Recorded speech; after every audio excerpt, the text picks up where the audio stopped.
Welcome to the lore tours of Intergalactic Aerospace Expo 2951. This is where I walk the floor of IAE and tell you all about the history of the ships on display and their creators.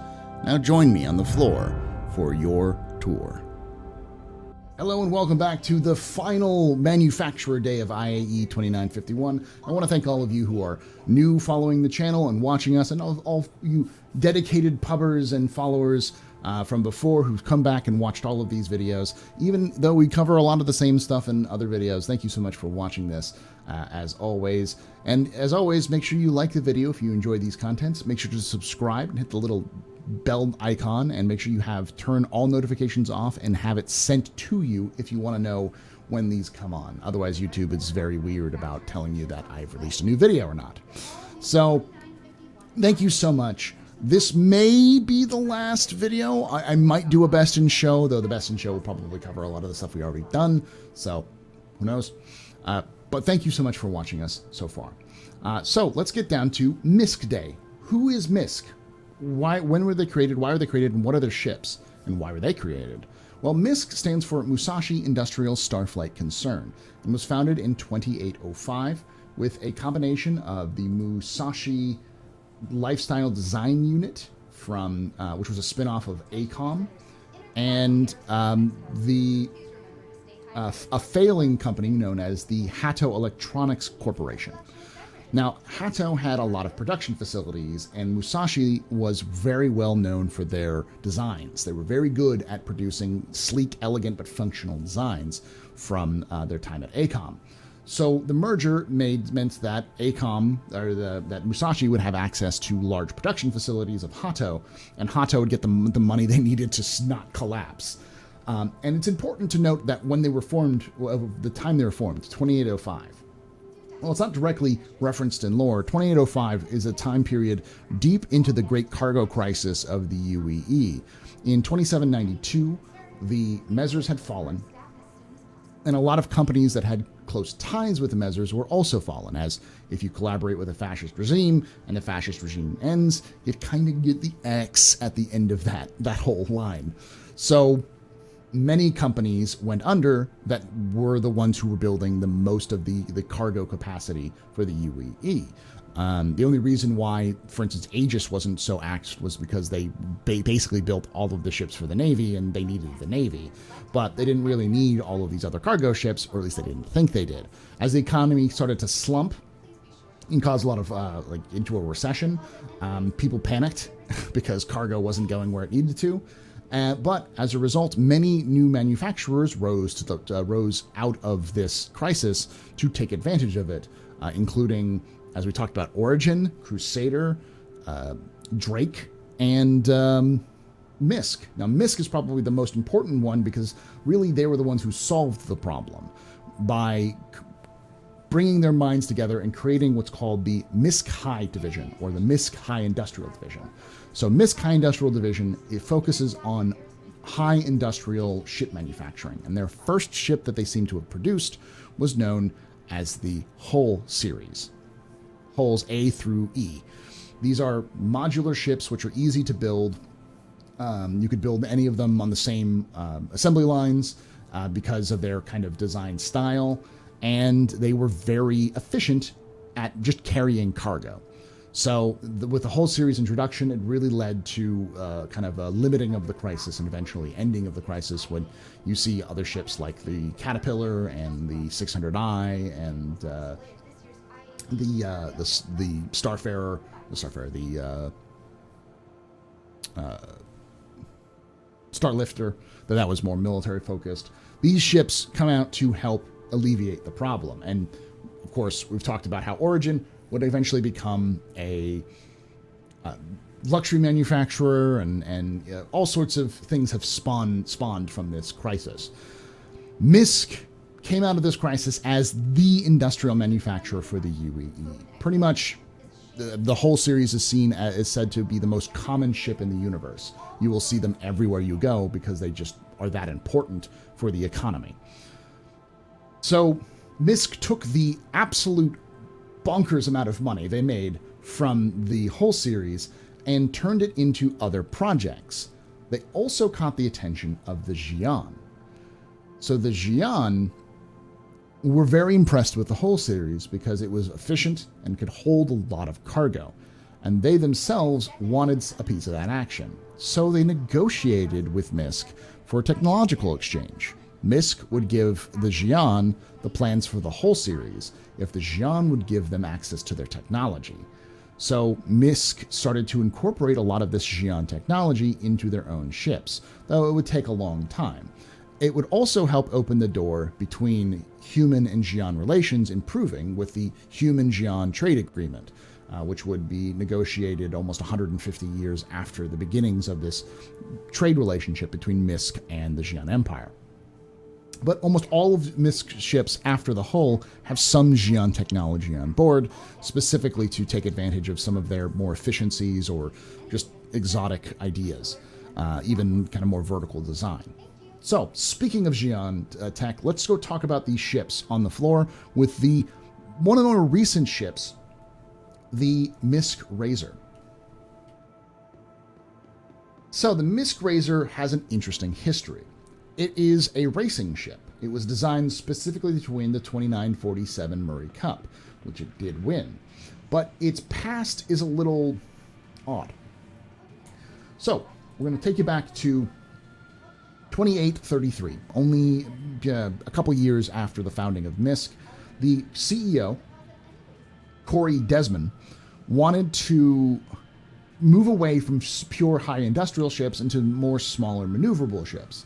And he felt that the way that they could definitely do that, I should say they, because I don't know who they are, they decided that the best way to do that is to build a ship to win the Murray Cup. Thus came Project Daedalus. Project Daedalus was their first attempt at building a racing vessel. It did compete in the 2898 Murray Cup, but lost with the Daedalus Mark VII, but it didn't do so well. However, afterwards, many people who were involved in Daedalus felt that they still had a chance, and with access granted to Xi'an technology after all of this trade, they began to work with Xi'an engineers and build a brand new version of the Daedalus, which became known as the Razor. Built specifically in Shivru Riana, which is a border world between humanity and Xi'an, and with the ship engineer Lear Toko, I don't know if that's a human or a Xi'an engineer, they helped build a fast, maneuverable human-Xi'an hybrid ship, which was announced in 2946 as the Razor. The next year, Trevor Heumann, part of the MISC racing team, won the Murray Cup with the Razor. Since then, it's had a bit of an kind of a evolution. The MISC Razor base, which I think is the right here, just the Razor, is the racing ship. It's a basic racing ship. It has some guns on it, but it's designed to be a fast, maneuverable ship with some defensive capabilities. The LX version, I think, is actually a luxury version. I don't know exactly what it has over the regular one. It can be overclocked to an engine at top speeds, and it doesn't have as many weapons, but their size weapons go down a little bit. So it's a little bit more designed for higher speeds rather than maneuverability. And then we have probably the most interesting one, the EX. This is a stealth variant. It's not just a stealth variant, it's a stealth variant that the UEE owns. There are several EXs which are used in special operations for infiltration because it's such a low signature ship that has the speed to get out, and it also has weapons to defend itself. So even though it's a single-seater ship, it is still very much used by the UAE military. Possibly, I think the Marines use it, and the advocacy might as well. So that's the Razor. From the Razor, let's go to one of the older ships, the Starfarer. Now, the Starfarer was first produced. We don't exactly have the dates for the Starfarer. There's no direct dates that I could find, but it was produced after the whole series. And we know that the the MISC funneled a lot of its money from the whole series into the production of the Starfarer and the Freelancer. Likely built towards the end of the 29th century or the early 30th century, it's designed specifically to haul fuel. So one of the other major problems that has existed in the UEE for hundreds of years is infrastructure. We've talked about that with the Vulcan, we've talked about that with the Liberator and many other ships.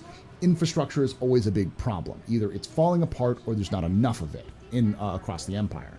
So the Starfarer has become a common sight because it allows for gathering of gases to turn into hydrogen fuel, various different grades of hydrogen fuel, but it also has an onboard refinery, not just for gases, but also to create quantum fuel from quantanium. So it is able to essentially be a one-stop shop for all of your fuel needs, and it's mobile, so it can fly around fairly easily. It handles it lumbers a little bit in atmosphere, but it's mostly designed for space travel. This is also where we start to see the critique of MISC, because they have very, very tiny windows. All of these early MISC ships, the whole series, the Starfarer and the Freelancer, all have very thin windows because they don't really need a lot of observation effectively. They don't need a lot of viewing. The interesting thing about the Starfarer is that it also has a version called the Gemini. Now, the Starfarer Gemini is a military version of the Starfarer, with the ability of the Starfarer to essentially refuel anyone anywhere. The military came calling pretty quickly, as they always needed better logistic ships. So they ordered a Starfarer for the military, up-armored, designed for military purposes. MISC accepted it, but also had no idea what they were doing because they'd never worked with the military before. So, in a strange kind of cooperation, they reached out to the struggling Aegis Dynamics and asked them to build the Starfarer for them, to take their designs and turn it into a military ship, which they gladly did, needing the money. And possibly has a tight MISC may still have a tight working relationship with Aegis, who we might see in the future. Who knows? But they built the Gemini for MISC, including higher amounts of guns, more missiles, and up armor to help it survive in hostile combat zones a little bit better. So that's the Starfarer. Oh, yeah, I will say the other history about it is that it came as a result of an 18-month survey of space travel, which resulted in a 15,000-page study on ship roles and the current shortcomings faced by space pilots. The study concluded that the decision to produce spacecraft capable of fuel collection, refining, and storage and distributions with other ships in flight preceding this craft role was filled by a number of reverse-engineered retrofitted crafts, notorious for being dangerous and ineffective. So, yeah, I'm just looking through that a little bit more. And, yep, it was designed to fill that need because they needed the infrastructure.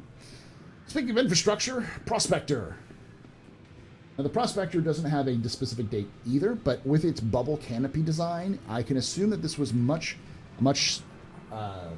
newer design for ships. Designed to deal with the slumping economy and the rise of independent wildcat miners, we see the Prospector becoming a very effective ship for what it's designed to do. It was first produced apparently in 2925, at least, the first owner-operator of one of them.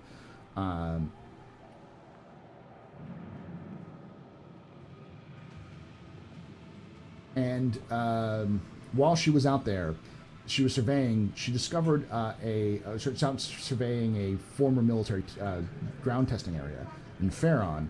She came across what's known as the Chessex Lode, a massive discovery of previously ignored raw materials, which made her a fortune. Within days of the discovery, Prospector sales shot through the roof as people rushed their hands to go try this new career. So, yeah, the MISC Prospector helped kickstart the mining revolution of the 30th century, with things like the Mole coming out shortly afterwards, and the Odyssey, which we'll see here shortly. With that being said, let's head on to some of the earliest ships in the MISC canon, the Freelancers. All right, here we are at the Freelancer Hall. Now, this is important. While the Starfarer does have some Xi'an technology, the Freelancer is said to have been the child of that Xi'an-human agreement. Originally, the original Freelancers actually had their engines tilt similar to Xi'an designs, completely vertical, their whole ships transforming, as it were. But that has changed when those designs were seen as being very unstable, and so they had to kind of go back to a more traditional design. But the Freelancer was built as part of that initiative, like the Starfarer, to go away from just high industrial to more common applications. You can see it still sports the early designs of the thin windows, which is pretty common amongst early MISC designs. Since then, they've kind of expanded a little bit more with those designs. So, these ships were seen as old hat, at least by the 30th century, but they were very reliable. The idea was to build a ship that would entice this small trader. Because remember, we're still dealing with the aftermath of the great cargo shortage, the great cargo crisis that happened in the early 30th century, early 29th century. So by the time this ship had come out, people were still making a living based off of freelance trading. And so the Freelancer was a very, very effective tool for such trading endeavors. So after a while, they decided to take their Freelancer and expand on it with its own variants. First off, over here, we've got the Dur. Because the Freelancer itself had an impressive amount of quantum fuel, it could go very far for its purposes. With the Dur, however, they added additional fuel tanks on board to make it go even further. So the Dur is designed essentially as a retrofitted civilian ship for a surveying ship. It's designed because it's small. It can fit into a lot of jump points that bigger ships like the Carrack can't, but it also has smaller signatures, but it also has a huge amount of quantum and hydrogen fuel to get it where it needs to go. It doesn't need to rely on much, and has upgraded sensors to help it chart jump points and new planets or asteroid belts. So this is a kind of a stopgap between a dedicated bigger explorer and a smaller dedicated explorer. It's kind of that medium craft for it. We've got the Max. The Max essentially takes the back section of the Freelancer and expands it with doubling the engines as well. This cargo hold can hold up to 150 SCU. It has all of the luxuries of a typical Freelancer, which is four beds, 4 seats, plus a toilet and a shower and some storage capabilities. And it even has its interior. Let me show you. The Freelancer's kind of one of its geniuses is, at least the base Freelancer, I think actually all the Freelancers have this separate cargo bay inside the docking ring. So you've got the docking ring up here, but you also have this small cargo section in here that can hold a significant amount of cargo on its own, not counting the back cargo bay. So this increases the Freelancer, still very small ship for what it can do. It can hold a ton of cargo. It holds more cargo, for instance, than a raft. This holds more cargo than a base Connie Andromeda. This thing holds a ton of cargo. For what its size and what it does, it is perfect for those small traders who just want to make as much money as humanly possible. And last but not least, we have the MISC.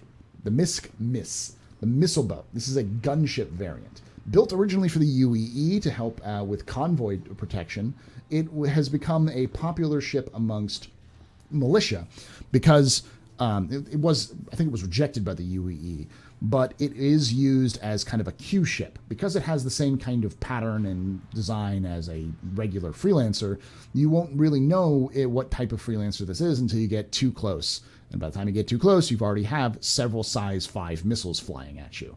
This thing has a ton of gun power. It swaps out its back cargo bay for, chops it in half. So instead of having just the same amount of cargo as a Freelancer, it also has a separate section which allows for allows for a loading of new missiles. So you can actually carry more missiles and then internally load those missiles on. So you can increase the amount of firepower that the ship actually has. Plus, you still have some cargo bay, so if you need to, and a gunner seat, and all of the other things that a Freelancer normally has. So this is a heck of a missile boat. It is a pocket bomber in many ways.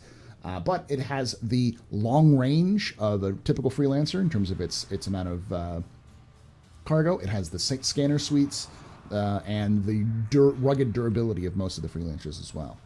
So the Freelancer became a very successful venture into private spaceship sales, which would then lead to, it's Freelancer and the Starflight together, which eventually would lead to the Razor, would lead to the Reliant series, and eventually the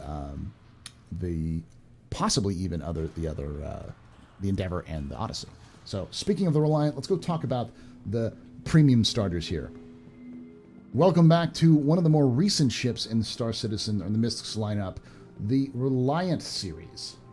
Now, the Reliant is broken down into multiple variants, similar to what was essentially revolutionized by MISC's production style, where they could build one ship or many ships out of one design, pioneered with the whole series, and then eventually expanded with the Freelancer.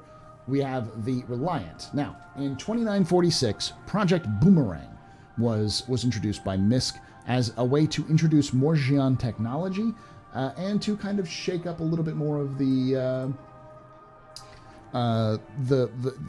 spaceship industry a little bit. The Built for Life campaign did really well for the Freelancer, helped expand its recognition amongst the civilian markets, and the goal was to compete with the Freelance or with the Aurora or the Mustang, and they came up with Project Boomerang.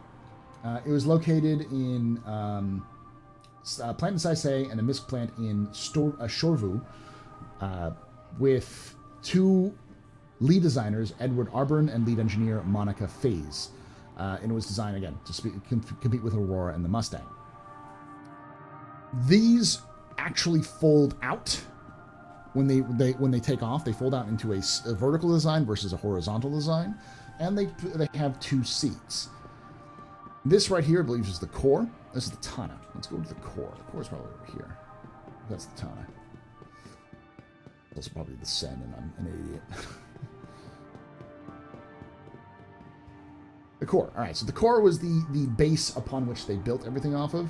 Its backside actually has a cargo bay. See, the engines swivel and the whole ship will kind of move. But a cargo bay which holds a not insignificant amount of cargo. I believe it's up to 6 SCU of cargo, which makes it pretty on par with most of those introductory ships. But it has a pilot and a co-pilot, which allows for it to be a little bit more flexible, especially when it comes to the massive amounts of guns this thing has. But it still uses some Xi'an technology to make it a little bit more stable in vertical flight. From there, we also have the Tana. Now, the Tana is the military variant, I believe. Now, the Tana was built specifically with military and police forces and militia forces in mind. The idea being a cheap, efficient, light frame for police forces, militia forces who operate on the frontier to use. Kind of cutting in on the Drake's territory here with this. The thing about the Tana that makes it very, very interesting, even for in-game purposes, is its backside.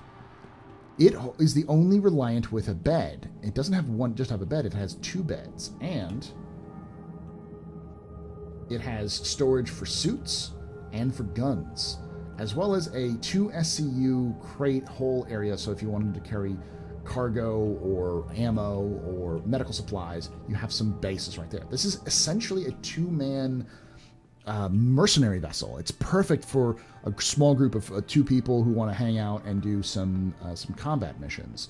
And in the verse, it's used fairly for that. You'll see them often used by criminals, but also by frontier militia as cheap defense platforms. Because it has, again, a stupid amount of guns on this thing. All right, with that, we'll go on here with, I think this is the Sen. Yeah, the Sen. So the Sen is just like everything. Like the Reliant is a very interesting platform because of what it can do for its frame. The core is a little basic, but everything else is a little bit better.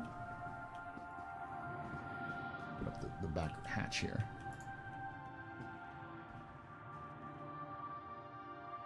I can't seem to do that. But in the interior here, we have science equipment. It may actually have beds in there as well, so I might be a little bit wrong with that one. But, in fact, I think it does. But it has science equipment specifically for not just exploration, but for gathering of information. It has the ability to process strange exotic matter and plant life and everything else like that. It basically is a flying research ship. For its size, that's pretty impressive. And then we have the other ship with seats. Man, I was super wrong. Which you probably saw if you've been watching the IAE Whitley's Guide, because this is actually the ship they're using, is the Mako. So the Mako is a broadcast ship. It's designed to film, edit, and broadcast footage for news organizations. And because it's small and cheap and easy to use, it is very much the go-to design. It even has a little camera on board. It's the go-to ship for most news organizations, and even a ship you'll see featuring quite prominently in the Atmo Esports crew when they do things like the Murray Cup. Not the Murray Cup, the Daymar Rally. But they use these ships for camera ships very, very frequently as well. So that is the Mako. Ships that may have a bit to go in the verse for us to see them, but in the universe they're in, they have a huge impact on the world around them. With that, let's go talk about ships which aren't quite in the game, but are definitely in the verse. All right, here we are at the Holo Viewer section to look at some of the ships which are, again, in the verse, but may not be in the game yet. Here is the Hull C. Now, the Hull C is the base model upon which the hulls were designed. It is the most common ship in the galaxy. Here's the reason why. It was built to solve the cargo crisis, and it solved the cargo crisis. And as I said earlier, it impressed the Xi'an, who approached for the designs to be sold or to be manufactured in Xi'an space. So MISC-designed Hull Cs and Ds have been spotted in Xi'an space, built by Xi'an facilities under the MISC title. This is really possibly the best ship for cargo in the verse. It just holds a stupid amount of cargo. So if you see here, these are 36 SCU containers. So you can see that it contains 6, the equivalent of 6 Argo rafts on one side of the spindle alone. 12 Argo rafts on one spindle alone. Or on two sides of one spindle. It can hold an enormous amount of cargo. This is the kind of thing that the entire economy of the UEE is built off of. These bring everything to market. And because of the ship, the way the ship is designed, it's just a cargo hauler. It needs infrastructure to move things, which is why the Argo MPUV, the Argo SRV, and the Argo Raft come in. They are designed to unload these ships to help kind of support them. So while the Argo was built, a lot of these ships were built with infrastructure in mind. They've become the kind of sister ships to ships like the Hull series, which have become very important. Now, the Hull C, though, is very much an industrial ship. It's not designed for your average citizen to own. It's designed for a freight company to own, or a small business whose only job is to move high amounts of freight. So they also created a smaller version for the entrepreneurs, the startups. Still industrial, but designed for smaller amounts of cargo, with the Hull A and the Hull B series. Both of those ships are able to land on planets, unlike the Hull C, because it's so big, fully laden, it can't go to ground. It doesn't have the landing gear to do so. But the Hull A's and B's can, which means that they also have these little ships which can then take a lot of the cargo that was unloaded from the Hull C's at a station and then transfer them down to the surface if they need to. or transfer go long haul with cargo with minimal amount of crew for a small, like I said, entrepreneur startup. So, and you can also see that this has the typical tiny slit windows that we see with the early MISC designs.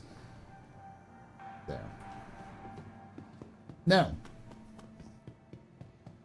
this is another ship which is, it's hard to tell its actual design when it was first introduced because it's not into the game yet, but it is possibly the closest thing that Star Citizen has to a colony ship.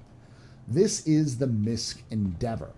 Now, the Endeavor is built as a science, exploration, research, and medical ship. It has many different modules. You can see these little sections here, which are designed where the modules can connect, which include biodomes for farming, cyclotrons for fast particle studies.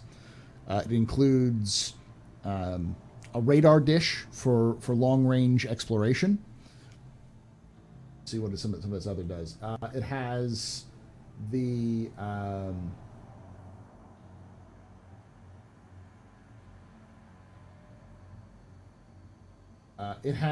a fuel pod, which can add additional fuel for long range. It has a research bay for doing scientific research, as well as a science bay for more analytical data. It has its own landing pad that it can be established, which can hold up to two, last we heard, up to 2 Cutlass Reds. It has its own medical bay that can hold a ton of, it's a floating hospital, this little addition. It also has a service module, which allows for, as a workshop, to produce standalone items as well as repair items. It has the super collider, the cyclotron, for throwing particles in large distance, and a telescope for extreme long-range stellar discovery. It is a mobile science base. And like I said, the closest thing we're going to get to a colony ship for Star Citizen. And the best part about this is that because it's so much designed for research, this front cab here actually detaches from the back and has enough armor to be able to survive in the corona of a star. This thing is built incredibly tough for such a long variety of missions. And they'll probably be fairly uncommon, but if you're in the deep frontier, I wouldn't be surprised if you see a couple of these. Now, the latest ship, according to IAE, this is a brand new ship, obviously built with a lot of the Endeavor's DNA into it, which is the Odyssey. Now, the Odyssey is a mining, refining, and exploration ship. The Carrack, which is designed to go out into deep space and explore and scan and gather resource and do science. This is designed to go off into deep space and find places to exploit for resources. It has a large landing bay that can hold up, an extra small landing bay, which could possibly hold up to a prospector. It has a large size 2 mining arm, as well as 2 separate tractor beams to use for gathering. It has a refinery on board. It has a medical bay. It has a vehicle bay, which also doubles as a cargo bay. It has 3 size 5 remote guns on it. This is by no means a slouch. It is very much a commercial class exploration vessel. So if you are a fan of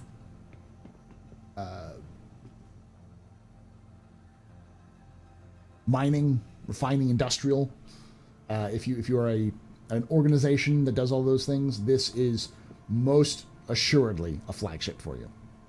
And the fact that it's brand new in the universe shows that we still the mining revolution that the Prospector kicked off in the mid 30th century has continued to expand here to ridiculously high proportions. With that is MISC Day. Thank you so much for watching. What are your favorite MISC ships? Do you like MISC ships? What are you looking forward to with MISC? Let me know in the comments down below. Remember to like, Hit the subscribe button if you enjoy this content. Like I say, we do standalone content, Galactic Historian, where we talk about very specific ships. We'll talk about specific events or manufacturers in a more deep dive kind of way. And as always, remember, Ex Historia ad Astra.